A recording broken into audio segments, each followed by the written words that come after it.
અરવલ્લીમાં છેલ્લા એક અઠવાડિયાથી બદલાયેલા વાતાવરણથી ઠંડીના બદલે ચોમાસું ફરી બેઠું હોય એવો ગાઢ સર્જાયો છે। ત્યારે સૌથી વધુ મગફળીના પાકને નુકસાન પહોંચતા ખેડૂતો વળતરની માંગ કરી રહ્યા છે।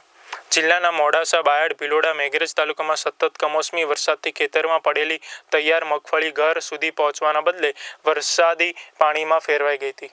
ખેડૂતોને આશા હતી કે શિયાળાની શરૂઆત સાથે ખૂબ સારું ઉત્પાદન મગફળીના પાકમાં મળશે, પણ કુદરતે માર મારતા ખેડૂત મુશ્કેલીમાં મુકાઈ ગયો હતો। મગફળીનો પાક વરસાદી પાણીમાં સતત પલળતા કાળી પડી ગઈ હતી, જેના કારણે મગફળીના દાણા પણ સડી ગયા હતા। આ પ્રકારની સ્થિતિમાં ખેડૂતોએ કરેલો ખર્ચ પણ માથે પડ્યો હતો। સરકાર દ્વારા સર્વે કરાવીને ખેડૂતોને યોગ્ય વળતર અપાય તેવી માંગ કરવામાં આવી છે। હાલમાં મારું વાવેતર 30 વીઘામાં છે। વીઘાનું અંદાજે 15,000 ખર્ચો થયેલ છે। અંદાજે 4 લાખ રૂપિયા ખર્ચો થયો છે।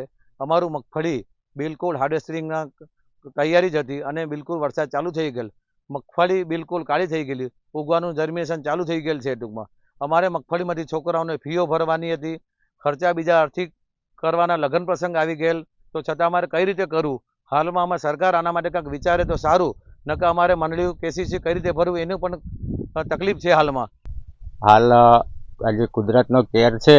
લોકોને ચોમાસું વાવેતરમાં તો ઘણી તકલીફ પડી હતી, પણ પાક લેવામાં પણ એનાથી વધારે તકલીફ છે। આજે તૈયાર કોળીઓ છીનવાઈ ગયો છે, તો સરકારને નમ્ર વિનંતી કે કંઈક સામું જુએ તો ખેડૂતોને નવું વાવેતર કરવામાં અને નવા ખર્ચા કરવામાં કંઈક સહાય રહે।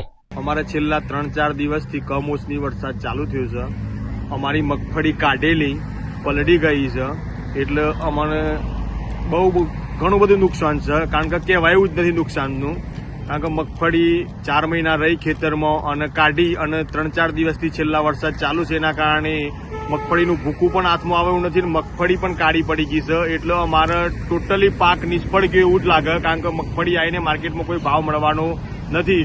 એટલે સરકારશ્રીને અમારી વિનંતી કે આનું સર્વે કરી અને કોઈ સહાય કરે એવી અમે ખેડૂતો માગણી કરીએ છીએ।